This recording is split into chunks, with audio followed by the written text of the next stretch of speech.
Hey, hello everyone and welcome to Extreme Graphics Tech. Today I bring you the performance analysis for Avatar Frontiers of Pandora. However, before we start, I have to set some rules or explanations so you understand better how I achieved or got to these results. The first thing is that I'm not going to be using any sort of FSR3 frame generation, mostly because I couldn't record at the same time of having the performance charts on the top left right, so I couldn't have MSI Afterburning working at the same time. However, as you know, as long as you get at least to a 60 FPS, frame regeneration should work very good with FSR. So all you will need to do is be sure that you are around 50 to 60 FPS at least, so it can bring those FPS to 100 or more. So that's important to know. The other reason I won't be talking in this video is the unobtainium options that you get when you set the startup as ultramax settings in a way to have better graphics. And the reason for that is because honestly I don't think at the moment they are very good options to use, because they are graphically more intensive to the point that it will cut the performance of a 4090 in half. Yes, that's right. Of course, this is native and you can change some settings, but I don't think this is the scope that I want to cover in this video. But I'm showing it to you here so you can see how much unobtainium is going to affect your frame rate when playing or when using it even on a 4090. So in anything less, imagine how this is going to destroy your GPU. This is of course a 4K native and so on, but my idea here was just to show you that, okay? Another thing I want to say, and this is more of a recommendation from me, is that I would recommend, if you can, to avoid the low settings. Not because it looks bad, it does not or doesn't cause any sort of issues, but however I feel that the low settings remove too much of the shadows on the vegetation. And I have seen that this is a game that, a lot of its personality comes from that lush and beautiful vegetation, that if you remove the shadows, then they sort of don't look that deep, that integrated into the environment, and that is one of the problems with low. Of course, there are situations that you will have no option, and I'm not saying it looks bad, not at all, but it's just compared to how beautiful this game is, that when I see the low lacking some of the shadow options, then it becomes a little bit, troublesome for me considering the other option. However, maybe you can find a setting that allows you to play low, but just activating the shadows and still getting the performance you want from your GPU. As always, this guide is just, this video is only going to be a guide for you to have an idea of how it's going to perform on your GPU and what you can get from it. Okay, so this is in no way like a definitive guide or anything like that. It's just for you to have sort of an idea of what sort of quality you can get depending on the situation. Okay, so at the moment you have been seeing all related to the RTX 4090 on my main PC, 4K Ultra DLSS quality, and as you can see I can always maintain over 60 FPS, no issue whatsoever. And so yeah, there is that. Also, I want to show you now the sort of improvement you can get while going on the different presets in terms of performance. As you can see, the biggest jump in performance we get it from ultra to high, which is around 20 to 25%, then another 15 to 10% from high to medium, and then less than 10% from medium to low. So I will say that ultra is reserved only for like the high-end GPUs, and high and medium are the preferred depending on your hardware.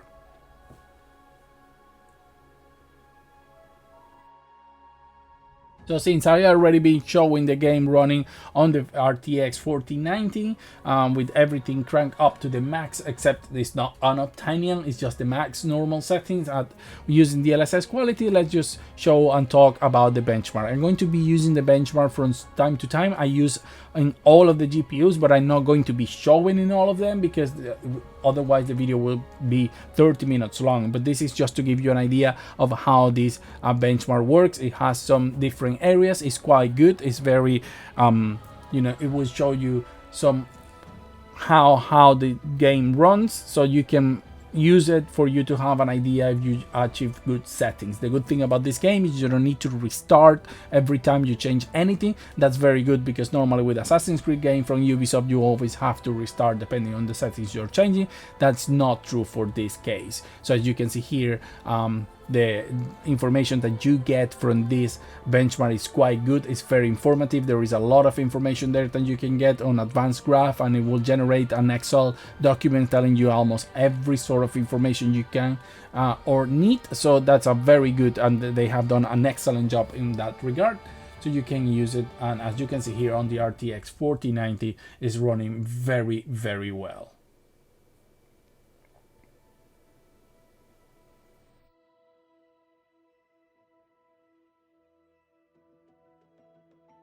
So now let's see what sort of CPU would you need to run this game at 60 FPS. So for that, I'm using my all untrusted i7-6700K, and as you can see here, using the low setting and FSR in performance at 720p to avoid any sort of GPU bottleneck, even though the GPU is getting to 90%, we can see that we are exceeding 60 FPS in the benchmark, and normally, constantly, no problems whatsoever. And this is in low settings. The reason I test in low settings initially is just to then move to high settings and understand if there is any game graphical setting that is going to also affect the CPU, because normally graphical settings only affect or majorly affect only the GPU. So we want to see how much it can affect on one case or the other. And the case for Avatar is that going to high is going to have an effect on the CPU, and as you can see here, however, there is also the fact that even though we are using 720p ultra performance, the GPU is being completely taxed, but you can see that the CPU is basically maxed out. So I would say there is some sort of effect when it comes to the CPU when we move to high settings. So keep that in mind in case your CPU is maybe holding you back, that lowering some settings in the graphical menu is going to also liberate some power for your CPU.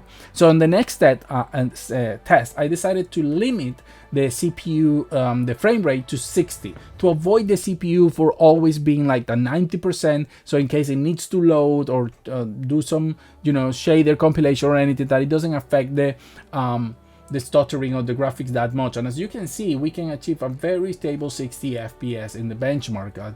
You can see the frame times and the frame rate being very, very stable, and the CPU utilization being much lower, which liberates some resources. So I would say that you will need probably a 4-core CPU at least. Faster than this will be better, but I would recommend a 6-core CPU, and it will do and will work very good with this game, which is rare for me to say considering this is an Ubisoft game, and also we know all the DRMs they tend to put on their games. But in this case, I have to say that the people of Massive had done a tremendous job optimizing this game. So this will be my recommendation. However, I have to say there are going to be some 1% lows that are going to affect you if you're using only a quad-core CPU like this one. But it still is very, very playable, no problems.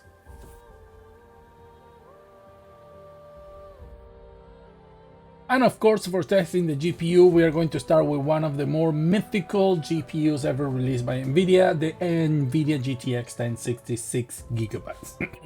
And the fact that you can still play Avatar Frontiers of Pandora in 2023, by the end of 2023, with this GPU, for me, is quite good. I know you have to play on low, use FSR balance, it's just 30 FPS, but come on guys, you can still play this. And I think the difference between playing at 30 and not playing, I would prefer to play. And as I said, the FSR implementation in here looks very good, and you can see it for yourself that the performance is quite good, and you will have a great time if this is your only option, because the game still looks incredible. And of course, after that, we have to test with the RX 580, which I call the sibling of the GTX 1060. In this case, this game is better optimized for AMD, even though it's true that the RX 580 is faster, but the difference here is quite big. We can go on medium and FSR quality and still keep the frame rate very stable at 30. I try many other options to get to 60 FPS. However, you will have to play the game like in potato mode with like a 1080p FSR ultra performance and low quality if you want to achieve 60 FPS, which from my point of view is not worth it considering how good this game looks at this level. So for me, I would prefer the 30 FPS in this case with the RX 580. Up in the game a little bit, now we are testing with the NVIDIA RTX 2060 6GB, and I was able to basically keep the same quality as the RX 580, but playing at 60 FPS, which I think is a very good. We keep the quality, but we double the frame rate. However, I have to say that because of the 6 gigabytes of frame buffer, you are going to have some issues with some textures from time to time. They're not a big deal, but it does happen. So I wanted to point that out because I did encounter that problem. Even on the benchmark, we kept on around 60 FPS, but of course there are going to be parts where the frame rate can dip around 50 FPS. But in general, I think you're going to have a very good experience with the 2060 in 2023. Then I tested with the RX 5700, and I don't know, I have mixed feelings here because I thought we were going to have like the same kind of, quality of the 2060. We do in terms that we even up the FSR to quality instead of balance, because the 57 is faster than the 2060. However, you can see here that there is a big gap here. We are playing at 45 to 40 FPS in this particular area. However, when we move outside of this area, which I don't feel there is anything particular to it, we can up to even 70 to 75 FPS, which makes no sense. So I'm not quite sure what happened with this specific GPU, if there is missing some optimizations or something. It was strange, I have to say, but still you can get a very good quality gameplay here. Then of course I have to test another great GPU from all time, the GTX 1080. Even though we are keeping sort of the same quality level of the GTX, the RX 5700, we can play at 60 FPS. So that's more stable, at least than what I saw from the 5700. So that's quite very good. If you bought this GPU at launch, man, you're getting your money's worth for sure, because the GPU is still a beast. The fact that we can play at this quality avatar for me is outstanding. I really have to say, I think the 10 series is one of the best GPUs NVIDIA has ever released. Then of course we went to the Intel Arc 750. You know, it's one of my favorite GPUs because I do want them to do very good. And in this case, we got to high 1080p FSR quality, and we achieved what you can see here, that is very stable 60 FPS and over sometimes. But yeah, there can be also some dips here and there, but nothing major. But however, you can activate like FSR 3 with this frame generation, and in that way you can get a lot more from it. You can get around 80 to 90 FPS easily, so having a more smooth gameplay. So I will recommend that if you have it, you can activate it and have a very nice gameplay wise. Now we are in the 1440p territory when we play with the NVIDIA RTX 3060. We're using here high 1440p DLSS balance. In this case, you can go also once again to FSR 3 and instead of DLSS, because unfortunately we cannot mix them and there is no DLSS frame generation, so you have to use FSR. But as I said, the FSR implementation here is very good. It's not as good as DLSS, but it's still very good. But on top of that, you can activate frame generation, and seeing that we get around 55 to 65 FPS, you have no problems activating them. You won't have or be able to see really that many artifacts or anything like that. So that's a very good option you have available there in case you prefer to use FSR. Now the RX 6700 XT, that for me is sort of the ballpark of where the PlayStation 5 is, and in this case you can see we're playing a high 1440p FSR balance, and it seems to hover around 60 FPS, but you are going to have some dips here and there to around 45, which I'm not sure as the reason why. Unfortunately, the game doesn't support dynamic resolution scaling like it does on consoles. I think if we had that option, then we can iron out those dips, but unfortunately it is not. So you can lower the quality to medium. Consoles use a mix of medium and high, so you can more closely match the console if that's what you're trying to look at.